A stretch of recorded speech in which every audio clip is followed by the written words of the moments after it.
నమస్తే, welcome to special focus. ఏపీలో ఎన్నికలు సమీపిస్తున్న నేపథ్యంలో సీట్ల కేటాయింపుకు సంబంధించి అన్ని పార్టీలు సమాయత్తమైన పరిస్థితి. దీంతో హాట్ టాపిక్గా హాట్ కేక్ లాంటి సీటు గుంటూరు పశ్చిమ నియోజకవర్గం. ఆది నుంచి కాపు సామాజిక వర్గానికి పెద్ద ఎత్తున కూడా అనుకూలమైనటువంటి సీటు గుంటూరు పశ్చిమ నియోజకవర్గం. టీడీపీకి పెద్ద ఎత్తున కూడా కలిసి వచ్చేటటువంటి సీటు.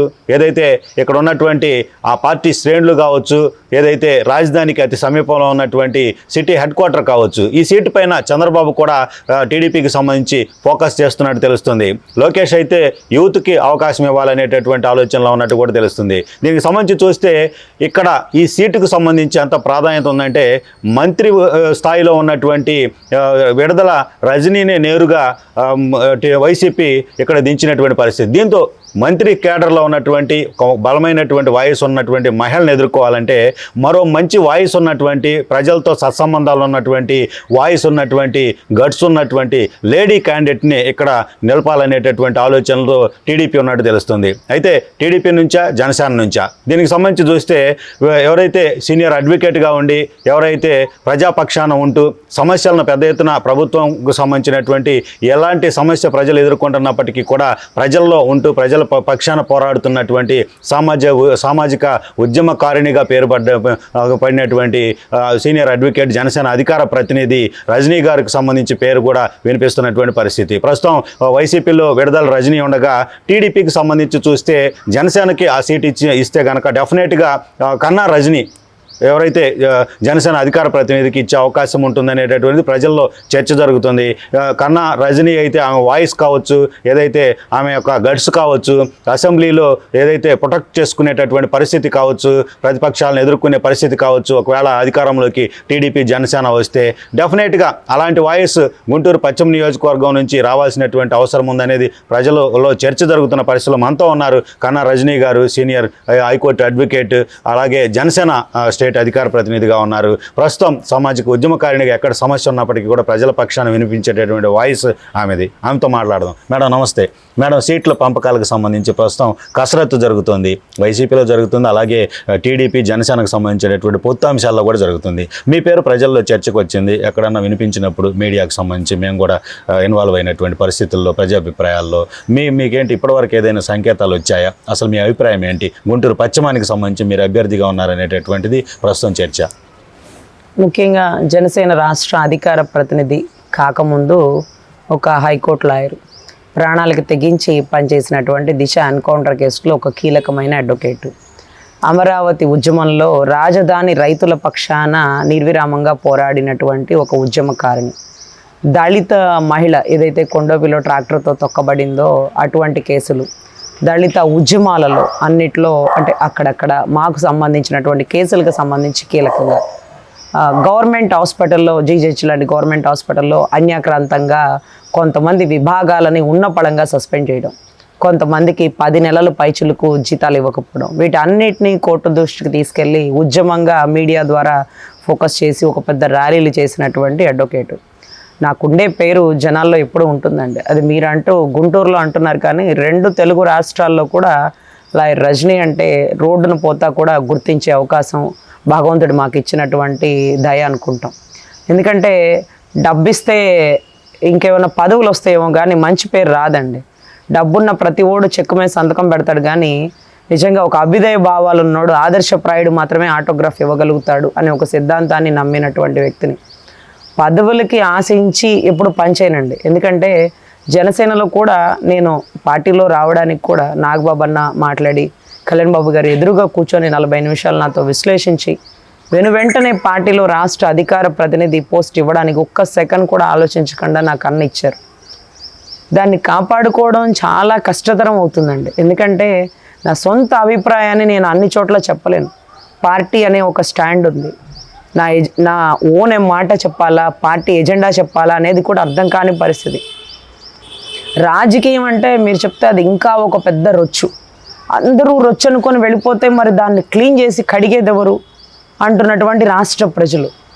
ఒకానొక టైంలో కత్తి మీద సాన్లాగా ఉంటుందండి పదవి. ఈ పదవి లేనప్పుడు మీరు ఎన్నో వీడియోస్ మీడియాలో చూసుంటారు, నేను అందరూ మీకు సుపరిచితురాలని. పదవి వచ్చాక జనసేన స్టాండ్, పదవి లేనప్పుడు మీ హైకోర్టు లాయర్ రజనీ మీ అందరి మనసుల్లో ఉన్నటువంటి వ్యక్తినే. ఈ పదవి వచ్చాక వెళ్ళే గుర్రానికి కళ్ళేలేస్తారు చూడండి, ఆ మాదిరిగా ఉంటుంది పదవి. సో అది ఎట్లా అంటే ఒక చిన్న ఎగ్జాంపుల్, వెంగళాయపాలెంలో ఒక కాపు కమ్యూనిటీ నుంచి ఒక ఆడబిడ్డని అతి కిరాతకంగా రేప్ చేసి ఆ అమ్మాయిని ఒక వ్యక్తిని నమ్మి ప్రేమించాలని పాపం అతనితో వెళ్ళింది.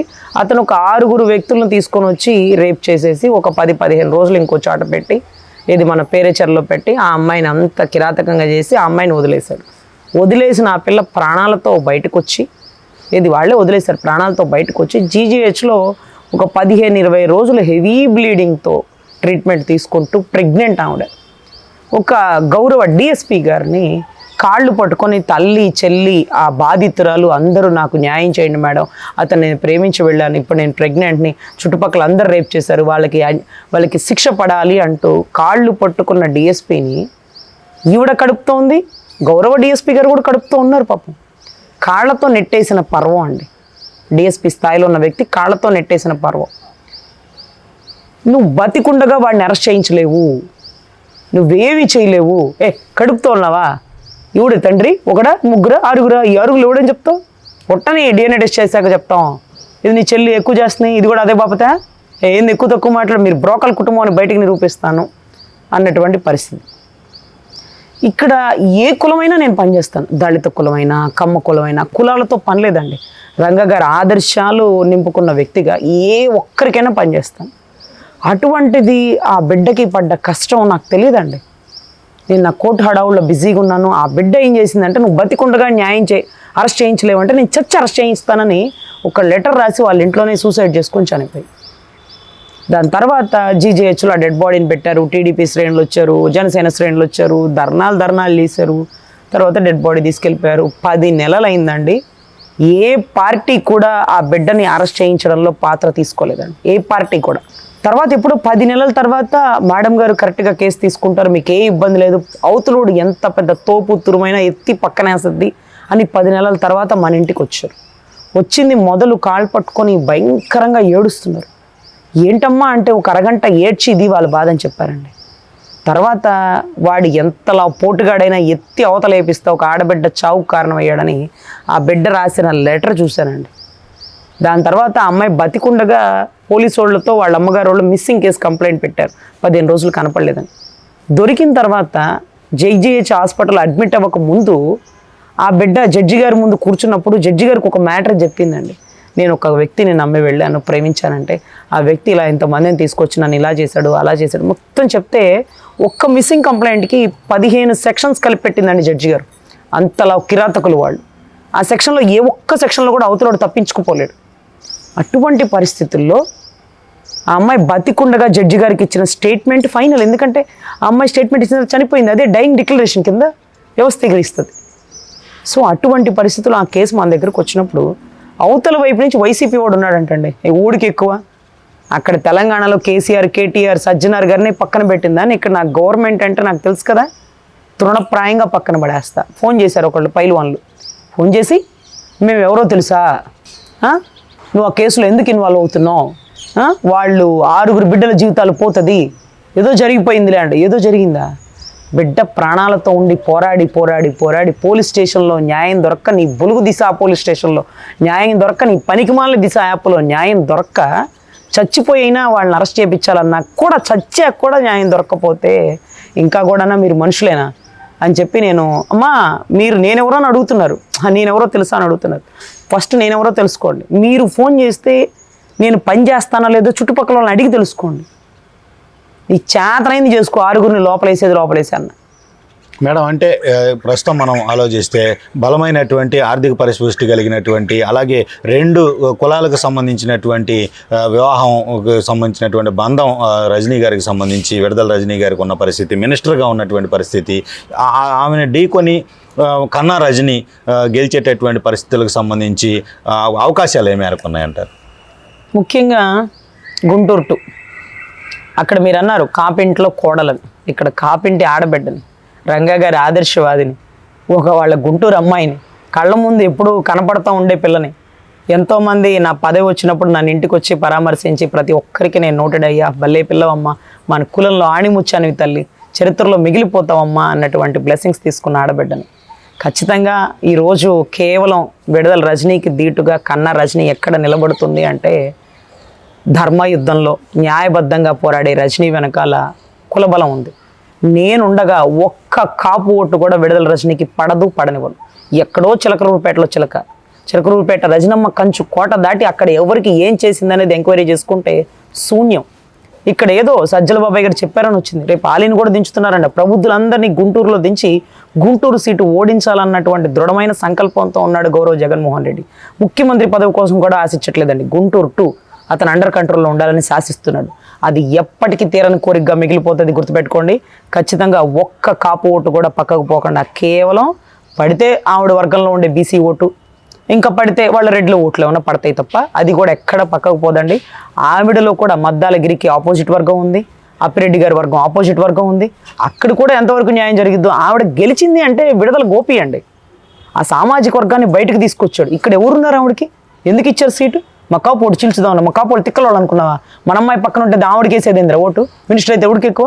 మన పిల్ల నిజాయితీ మనకు తెలీదా అన్నట్టుగా ప్రతి ఒక్కరు సమర్థించే పరిస్థితి ఉందండి. సో ఆవిడ ధనబలం ఉండొచ్చు, అధికార బలం ఉండొచ్చు, కానీ దాని ముందు మా బలం అనేది ఆవిడ తట్టుకోలేదు. సో ఖచ్చితంగా ఆవిడ ఎదుర్కోగల ధైర్యం కానీ సమర్థత కానీ నాలో ఉందని మనస్ఫూర్తిగా భావిస్తాను. Thank you madam. ఇదే పరిస్థితి గుంటూరు పశ్చిమ నియోజకవర్గానికి సంబంధించి హాట్ టాపిక్గా ఉన్న పరిస్థితి. ఇప్పటికే వైసీపీ అభ్యర్థిగా విడుదల రజనీ మంత్రి హోదాలో ఉన్నటువంటి అభ్యర్థి ఉన్నారు. మరోవైపు ఆమెకు ఆపోజిట్ ఎవరు కావాలి, అటు జనసేన వైపా ఇటు టీడీపీ వైపు అనేటటువంటి ఎదురు చూస్తున్నటువంటి పరిస్థితుల్లో రెండు పార్టీలు ఏదైతే గుర్తించదగినటువంటి వ్యక్తి, ప్రయారిటీ ఇవ్వదగినటువంటి అభ్యర్థి విడుదల రజనీకి వర్సెస్ కన్నా రజనీ అనేటటువంటి టాక్ ఇప్పుడు హాట్ టాపిక్గా మారినటువంటి పరిస్థితి. మరి